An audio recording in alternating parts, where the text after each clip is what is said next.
Bienvenidos al primer programa Legal Lab de Sudamérica. Me gusta. Continental. Estoy rodeado y acompañado por Mary Fiorentini. Mary. Hola, un placer estar acá con ustedes hoy. Un lujo, la verdad que estamos dando el pie inicial a este primer programa. Gaby Coronel Lavecchia, ¿cómo estás? Encantado, muchas gracias. Gracias por decirlo bien. La verdad que te lo pregunté antes si preferías los dos apellidos y efectivamente por una cuestión de tu abuela había que decir Coronel también. Así que un saludo para tu abuela. ¿Qué va a estar viendo esto? Que nos está escuchando, impresionante que nos esté escuchando. Obvio. Bueno, hola a todos.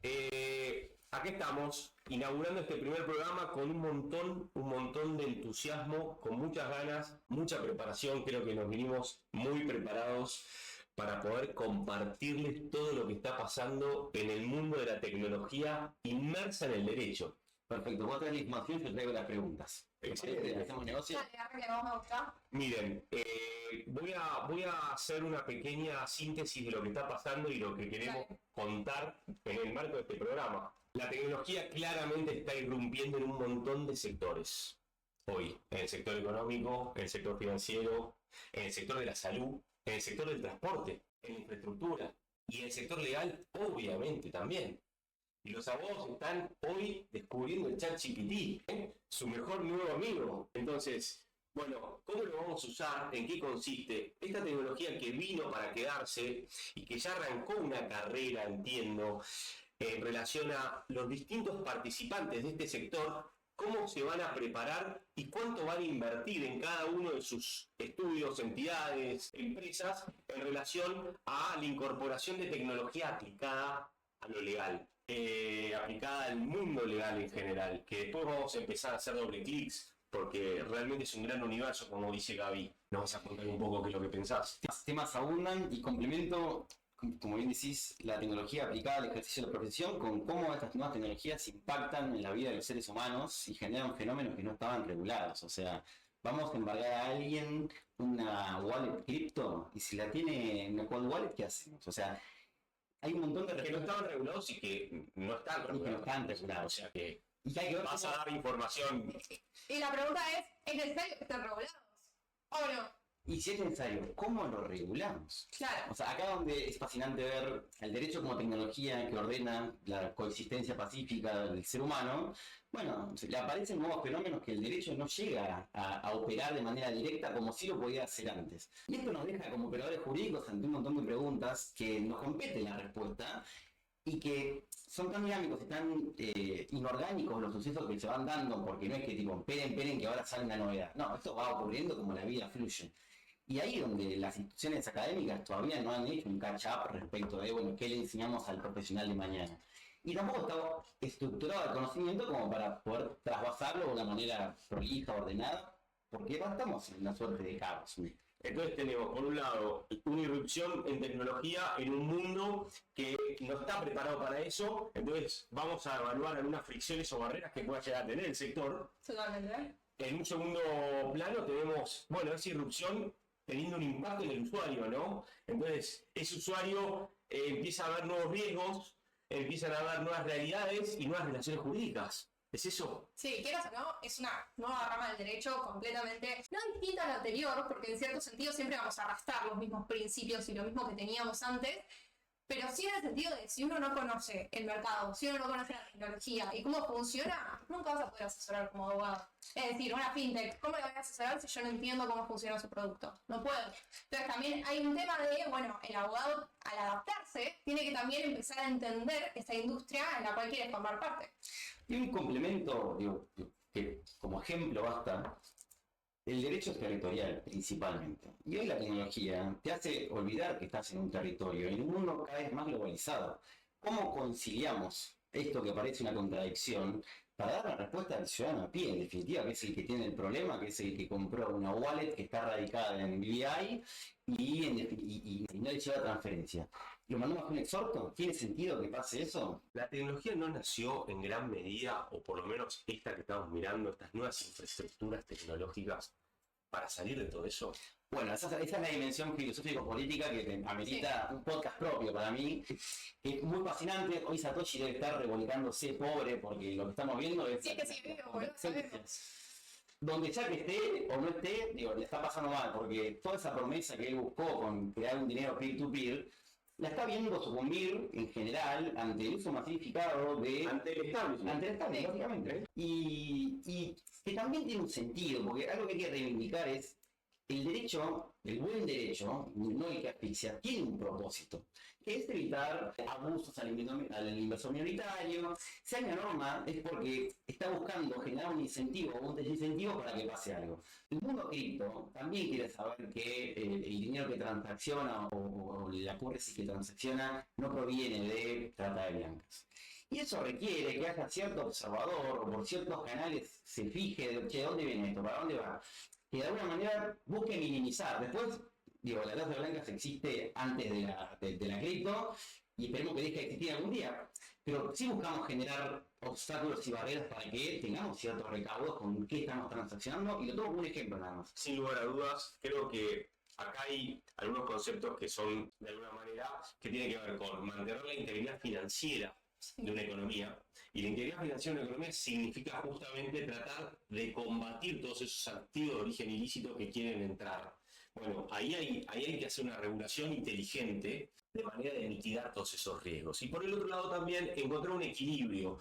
Que me dio el chiste, bueno, sí, todas estas infraestructuras nuevas, tecnológicas, nacieron para hacer una demanda de un tipo de usuario que no estaba conforme con lo que le estaban dando, con ese status quo. Bueno, entonces, pero ahora bien, ¿cómo hacemos para, de alguna manera, encauzar de manera inteligente, hablando desde el derecho, como vos bien decías, todas estas nuevas realidades y cómo le va a impactar al abogado? Y ahora entrando un poco en lo que vos decías, Mary, el abogado del futuro, que es el abogado de hoy, ¿hacia dónde tiene que ir con todo esto? Siento que también hay un tema que es que hay una razón de ser en el cual el derecho sea un poco más lento.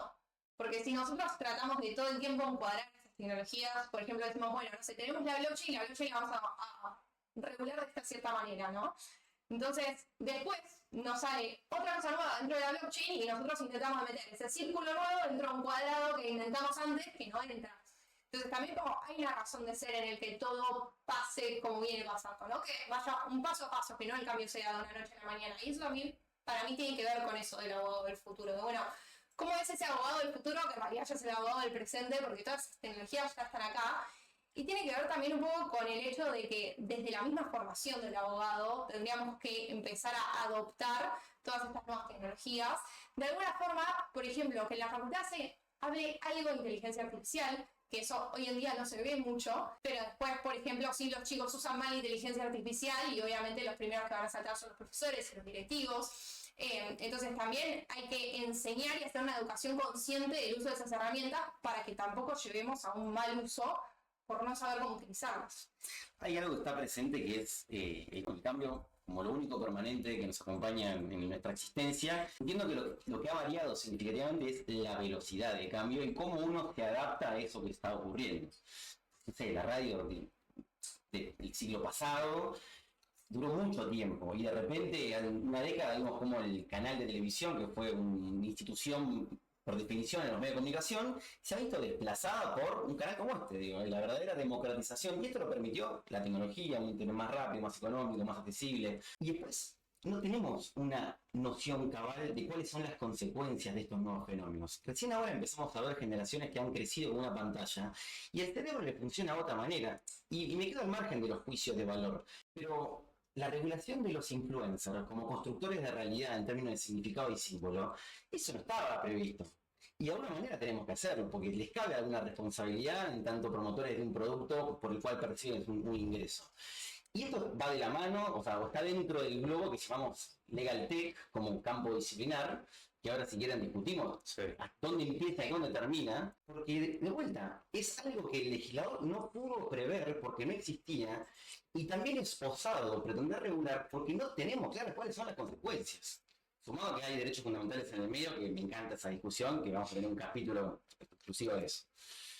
Totalmente de acuerdo. Creo que gran parte de lo que estás diciendo, Gaby, tiene que ver con el dato, ¿no? Con los datos personales.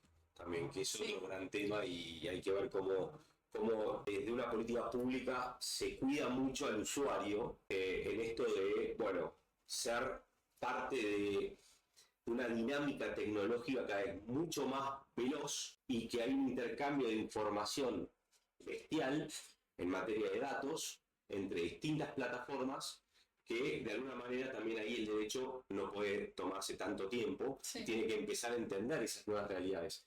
Sin ir más lejos, el Open Finance. Hoy es una realidad en Brasil ya hace bastante tiempo.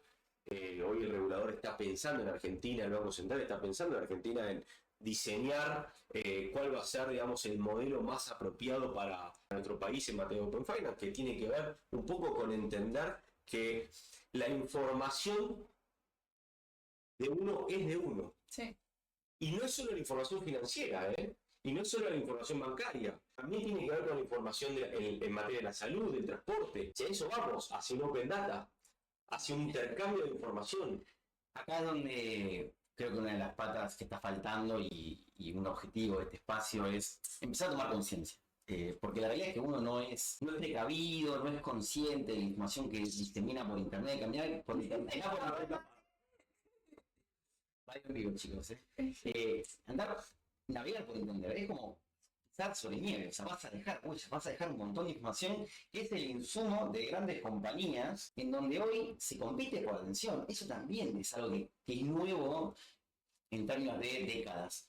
Hoy el negocio es capturar tu atención y eso realmente en términos poblacionales, agregados y estadísticos, es un problema, más allá de que yo con mi tiempo hago lo que quiero.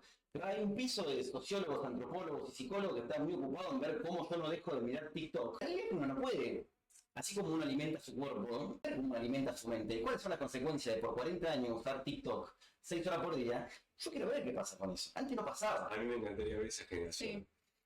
Y un poco ya se puede ver, digo, cómo la dopamina permanente genera un sesgo a la frustración porque no tenés desarrollada tolerancia. Eso ya existe. La generación de cristal, con el mayor de los respetos a quien se sienta ofendido por eso, que no es la idea. Creo que yo soy parte de esa generación, así que está bien, seguimos, pero bueno. Te El mate escucho. está relavado. O lo que sea que signifique, pero hay una realidad y quien contrata nuevas generaciones lo vive y algunos pobres lo padecen, en donde las dinámicas de interacción han variado y no podemos decir la tecnología no tiene nada que ver con esto. Porque categóricamente algo tiene que ver. ¿Dónde empieza y dónde termina? Bueno, la historia y los cientistas lo van a poder tratar de indicar, pero cae dentro de la misma esfera. ¿Esto se regula? ¿Cómo regulamos? Ahora, Mary, en todo esto, entonces, Gaby, la verdad que estás tirando un montón de temas, uno al lado del otro, súper profundos. Me parece que empezar a discutir el tema de los influencers, como dijiste antes también, Sí. la verdad que tiene ahí un costado. Pero bueno, en la práctica, acá, hoy, en nuestro programa, Legal Lab, que vamos a abordar todos estos temas. Y hoy queríamos presentarles un poco también, más allá del programa, de quiénes somos. Yo soy Agustín Pelle, yo no me presenté, pero me presento y aprovecho para saludarlos. Estaba pensando, me mandan un WhatsApp diciendo no te presentaste. ¿Quién habla? Así que, bueno, yo soy Agustín Pelle, hola a todos. Y bueno, la idea también es poder compartir un popurrí de temas, pero me interesaba poder pensar en esta mesa hoy qué tenía que hacer el abogado de a pie con todo esto, ¿no? Porque, bueno, ¿cómo se come? Es decir, acá tenemos un montón de variantes y ni entramos a hablar de los activos virtuales, ni los procesos de tokenización, que generan relaciones jurídicas nuevas y que todavía no se entiende cómo se van a regular o qué implicancias tienen, qué tipo de contratos se van a llevar adelante. Es decir, hay un montón de temas, pero para no abrumar, me parece que arrancaría en ver, bueno, hoy el abogado de a pie, creo yo, está muy contento con el ChatGPT, Sí. pero en algún punto con algunas dudas. Es decir, le voy a hacer una pregunta a ustedes dos. A ver. ¿Vos le decís a tu cliente que usaste el ChatGPT para determinado dictamen que te mandó a hacer? Me gusta que me hagas la pregunta, esto no está ensayado. hace poco me tocó mandar un presupuesto para hacer un dictamen y uno en las observaciones o aclaraciones final pongo, esto fue hecho con asistencia de la IA, no digo con ChatGPT, como debe ser. Hay un punto en Como donde... debe ser, me como gusta debe ser. la parte de cómo debe ser su rayo. Digo, esto no... Primero la humildad de reconocer la propia falibilidad de nuestra como seres humanos, y segundo que es un doble chequeo en base de datos mucho más amplia que mi experiencia, por lo menos. Casi que sería un error profesional no rechequearlo para no ver que te comiste algo muy grosso o muy básico, y yo me preocuparía si no está pasado por ella, por ejemplo. Todos acá estamos intrigados en saber qué te contestó. Bien, estoy esperando la respuesta. Fue por el pricing, no fue por la... No, o sea, nunca lo sabremos. Iba a preguntarle igual, porque yo voy a esperar respuesta, por lo menos dicen que no, macho, no pasó nada. Nos gustaría saber qué va a contestar ese cliente, cómo va a pensar ese cliente esto. Sí, pasa que también ahí siento que hoy en día, que pasa mucho con las tecnologías en general, la gente consume, que tiene que ver con, vos decías antes, Gaby, hoy te busca nuestra atención. ¿Y a qué le presta la gente atención? A las noticias negativas. Entonces, hoy en día lo que más se difunde es cómo el abogado usó mal inteligencia artificial. Cómo el abogado presentó un escrito con alucinaciones de la inteligencia artificial, por ejemplo, ¿no? Lo mismo pasa con Web3. ¿Qué es lo que más se difunde? Las estafas. La de San Pedro se difunde mucho más que el hecho de que los diputados almacenan sus votos en la blockchain de la Argentina. Eso no se difunde. Entonces, también hay una cuestión de que quizá a vista del cliente, que vos uses la inteligencia artificial, puede verse como una falta de diligencia de tu parte por esta cuestión de que hay una proliferación de la noticia mala sobre la inteligencia artificial. Entonces siento que también este espacio, y es importante porque nosotros lo que venimos a decir es, estas tecnologías llegaron para quedarse. Y si llegaron para quedarse, tenemos que aprender a utilizarlas y tenemos que mirar todos los beneficios que tienen, porque si nos quedamos siempre con los riesgos, con lo negativo y con lo malo, realmente nunca vamos a aprender a usarlas, porque ¿para qué lo voy a usar si igual si me van a venir a criticar? Pero Mary, ¿cómo se usa? Es decir, hay que aprender a usarlas. Estamos todos de acuerdo que hay que usarlas. 100%. ¿Quién nos dice qué está bien y qué está mal? O sea, ¿quién me dice a mí que yo estoy obligado a decirle a mi cliente que usé inteligencia artificial en un dictamen o no? ¿Quién me dice que tengo que tener mucha prudencia con las alucinaciones o de hacer un chequeo? Es decir, ¿de dónde surge todo eso? Yo creo que el problema que hay hoy en día es que no hay suficiente educación sobre realmente cómo usar estas herramientas. Entonces, el profesional de a pie no sabe a dónde acudir, a quién preguntarle o cómo manejarse Lo hace ante directamente. esta herramienta. O sea, Claro, lo usa directo. Lo usa directo, chequea evidentemente por su conocimiento en la materia.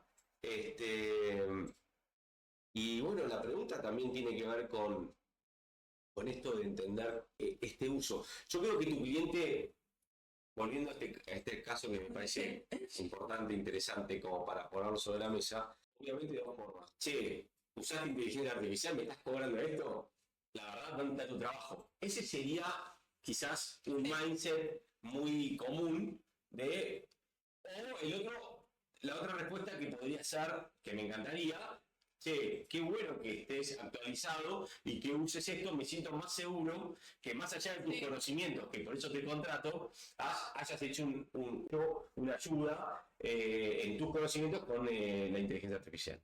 Sí. ¿Eso piensa el cliente? Voy a apurar lo que me dicen. Cuando conteste, en el próximo episodio nos cuenta. Yo creo que en el fondo, vinculando lo que ambos han dicho, está la confianza, ¿no? Porque en definitiva, un ChatGPT, una IA generativa, es una interfaz que provee información. ¿Cuán verídica es esa información o cuánto confío yo en esa información? Va a ser un parámetro para que yo como usuario de una herramienta considere si me sirve o no me sirve. Hay un punto que si vos no tenés información previa, tu confianza es ciega.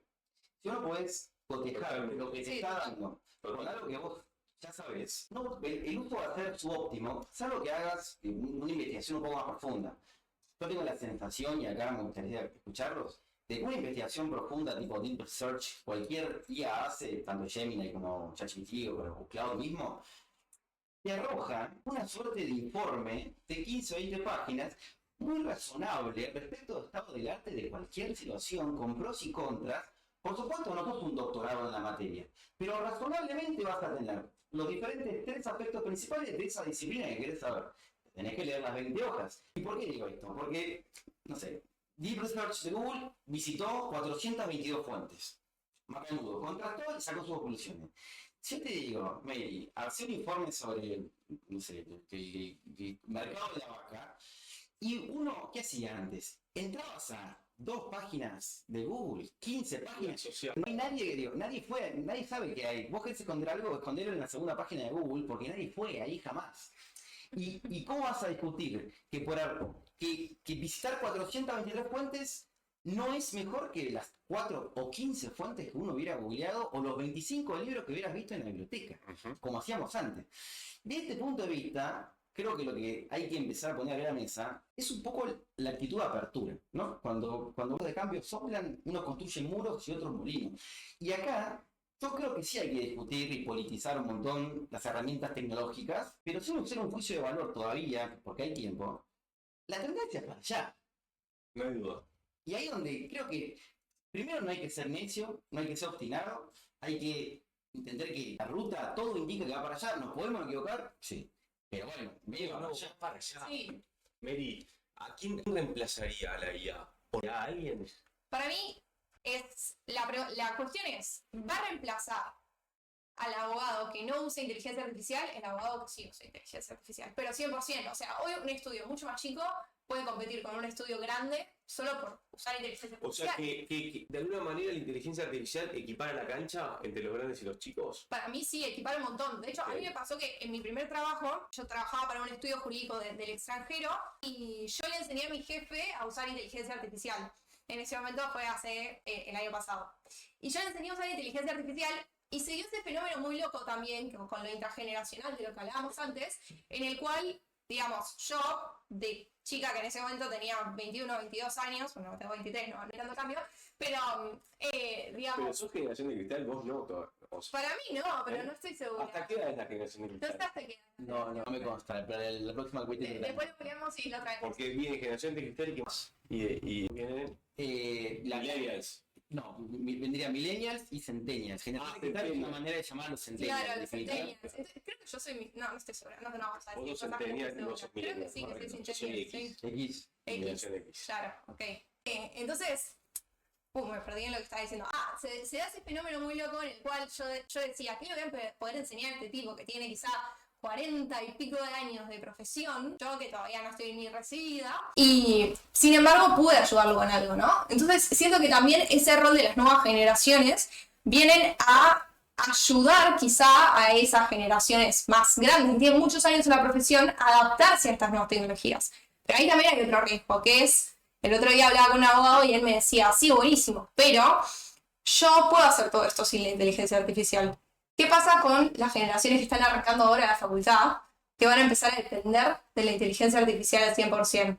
¿Qué pasa con la persona que entra a alguien y no sabe cómo reaccionar Es una gran pregunta eso. y agarra la inteligencia artificial y le pregunta todo? A ver, yo lo que veo es que efectivamente la inteligencia artificial viene a acompañar, a apoyar, a apoyar el trabajo del abogado, Sí, sin lugar a dudas. Ahora, pero vamos a tu ejemplo. Vos le enseñaste a tu jefe a usar inteligencia artificial. Tu jefe aprende a usar inteligencia artificial y Mary se fue. sí. ¿O no? Para. Salvo que él estés permanentemente actualizando conocimientos, pero si tu jefe ya aprende a... Entonces, y ahora viene la pregunta que vos estás planteando. ¿Cómo sigue? ¿Cuáles son las nuevas habilidades que tienen que dar las nuevas generaciones? Porque yo esto va hacia una abogacía estratégica. ¿Qué significa esto? Significa que la IA va a reemplazar a todas las tareas estandarizadas, uniformes, homogéneas. Eso, olvídense. Ahora, ¿en qué se convierte el valor agregado? En estrategia legal. Eso no lo va a reemplazar nunca. Por lo tanto, la estrategia legal es un insumo clave, sí va a dar un valor estratégico, propiamente dicho, a un trabajo en particular. Sí, darle el valor agregado que ChatGPT no le da. Exacto. O sea, nosotros, en el último tiempo me pasó mucho que, por ejemplo, había clientes que tenían que hacer un contrato, lo que sea, y me dicen, toma, te mando el que me hizo ChatGPT, revisalo y fíjate. Entonces, es eso también, ¿no?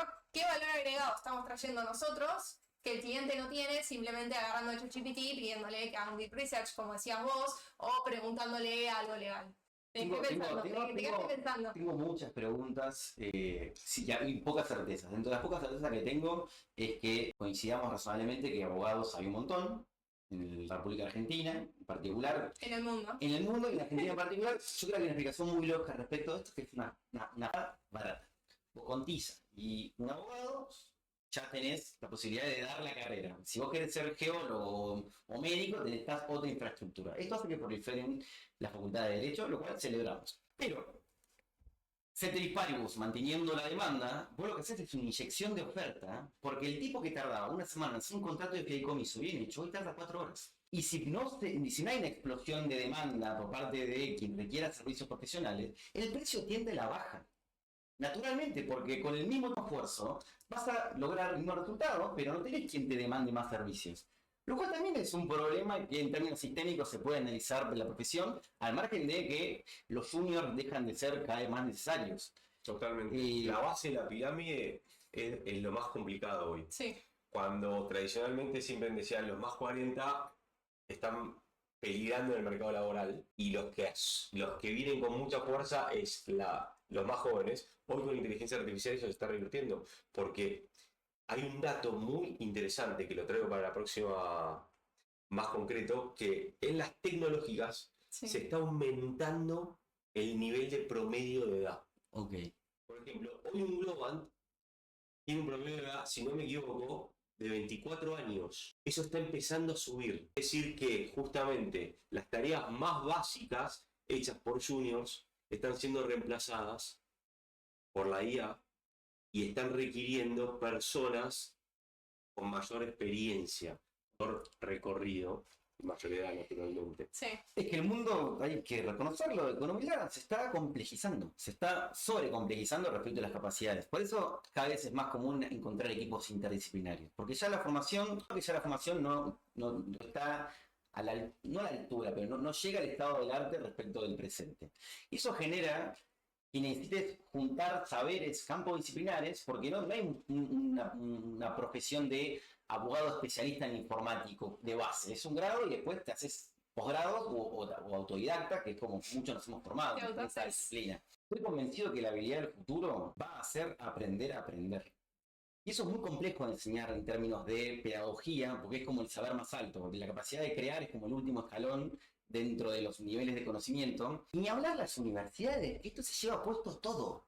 Los trabajos prácticos que te mandaban a hacer para que vos desarrolles la escritura y la lectocomprensión, ya no tenés ningún incentivo a hacerlo. Y no por ser distópico, pero me parece que es algo que merece sentarse una pipa y pensar un rato, che, ¿para dónde va esto? Porque ramifica. Hoy, si el título de la universidad no me sirve sin trabajo, ¿para qué voy a la universidad? Ya se está haciendo doble clics en todos estos temas en donde la tecnología es el gran game changer Sí. del sistema, y en donde tenés, por ejemplo, tecnología aplicada a las finanzas a través de la fintech, lo legal, y después lo que es RegTech, todo lo que es regulatorio, que es todos los sectores regulados embebidos en tecnología. Entonces, hoy ya empieza a haber una explosión en todos estos sectores fuerte, ni hablar del sistema financiero.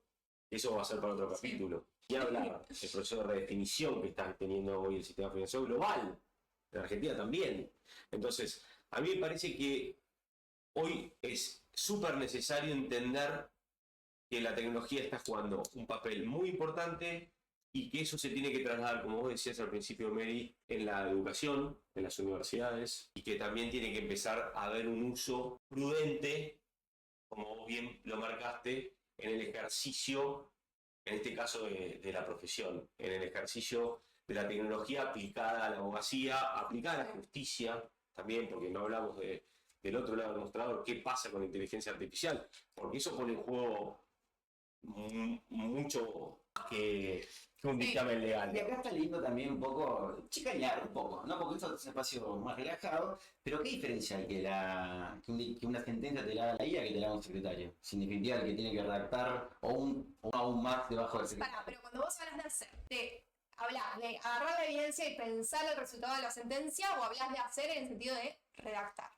Porque hay una diferencia. ¿Y esa sentencia que va a tener impacto sobre mi patrimonio? ¿O sobre mi libertad? Puede ser. O sea, digo, no justifico, digo, pero está igual de mal. Pero bueno, una nos importa poco y la otra nos importa mucho. Sí, pero también hay un tema que hoy la inteligencia artificial no te puede justificar lo que decide. Entonces la inteligencia artificial decide A o decide B y nosotros no sabemos realmente por qué decidió de esa forma. Ni los mismos desarrolladores que le hicieron saben por qué decidió de esa forma. Entonces, queremos que la inteligencia artificial tome decisiones. Se hace en países igual. En China, por ejemplo, las cosas de menores cuantía las decide la inteligencia artificial y después tenés una instancia de apelación humana. Hasta donde sé, existen hoy protocolos descentralizados que son como tribunales arbitrales. Sí, sí, tipo cleros. Exactamente, donde vos en los contratos te sometés voluntariamente ese... Pero ahí no hay inteligencia artificial. No hay inteligencia artificial, pero Eso lo loco es que, se lo contamos a los que nos están escuchando y viendo, lo loco es que uno se somete a eso y si hay una controversia en el contrato, se sujeta a la elección de un tribunal de 3 jueces que son personas de carne y hueso que se inscribieron en un registro con determinadas habilidades y que fueron digamos, pasaron ese filtro y bueno, te puede tocar una persona que vive en Noruega, otro en Estados Unidos y otro en Brasil. Sí. Entonces, deliberan y resuelven tu caso. Sí, ahí también hay el tema de que esas personas que están resolviendo no son abogados ni tienen nada que ver. Pará, y cada juez tiene un rating, está escoreado. Sí. O sea, porque hay un algoritmo que te establece cuán eficaz fuiste a la hora de resolver tus sentencias. ¿Cuántas veces votaste con la mayoría? Es fascinante. ¿Cuántas veces votaste con la mayoría? Y la propia de la mayoría tiene razón. Bueno, son temas filosóficos que... Sí, y también ahí la minoría que pierde plata, digamos. Porque Claro, para vos someterte a ese sistema de justicia descentralizada, el árbitro que quiere participar tiene que poner en staking, que sería como un plazo fijo para hablar en términos sencillos, cierta cantidad de tokens. Y después, si falla con la minoría, esos tokens los pierde. Sí, es un colateral, exacto. Exacto. Tiene incentivos a que no sea un actor no cooperante. La verdad que ese caso en particular es muy interesante. Chicos, se nos Sí, está haciendo el eso- tiempo. Sí. ¿Pueden creer? Somos 2 horas. Lo rápido que se nos fue. Pueden esto. creer que yo estoy mirando ahí, estamos en el minuto 33 y para hacer nuestro primer programa y cumplir esa media hora sagrada, creo que, bueno, ha sido un gran programa. No sé si quieren hacer unas conclusiones, un saludo final o... No, agradecer, invitar a los que escuchan a que participen, a que podamos tomar tu humilde apertura. Esto es complejo, nos impacta a todos y que no tiene sentido negar la realidad. Uno no puede negar la realidad, uno puede negar la realidad, lo que no puede negar son las consecuencias de negar la realidad. Y cuanto antes yo me inicio en este mundo, me empiezo a meter. Un amigo me dice, hoy el mundo se consume con una pantalla, ¿te gusta? Y ahí dije, bueno, pará, tengo que meterme con esto. Excelente, es así, esta carrera empezó, algunos no se dieron cuenta, otros ya sí, pero es una carrera, Sí. Mary. Y hay que subirnos. Y también decir que este espacio es para todos, digamos. O sea, nosotros no solo estamos hablando para a quien le interese temas de tecnología, a quien le interese ver cómo el derecho de alguna manera llega también a sus vidas, también está invitado a formar parte de este espacio. Este es un espacio, como decía Gaby, interdisciplinario. El derecho y la tecnología nos trae eso, es que tenemos que ser un poco interdisciplinarios y mezclar las distintas ramas para poder entre todos complementarnos y traer como las mejores soluciones a estos problemas. Así que me parece importante que cerremos con esa idea, ¿no? Esto es para todos. Exactamente, así que bienvenidos de vuelta a este primer gran programa del Legal Lab, en donde vamos a abordar en todos nuestros programas la tecnología aplicada al mundo legal, económico, financiero, la justicia, estas nuevas relaciones, estos nuevos derechos. Así que gracias a todos y bienvenidos.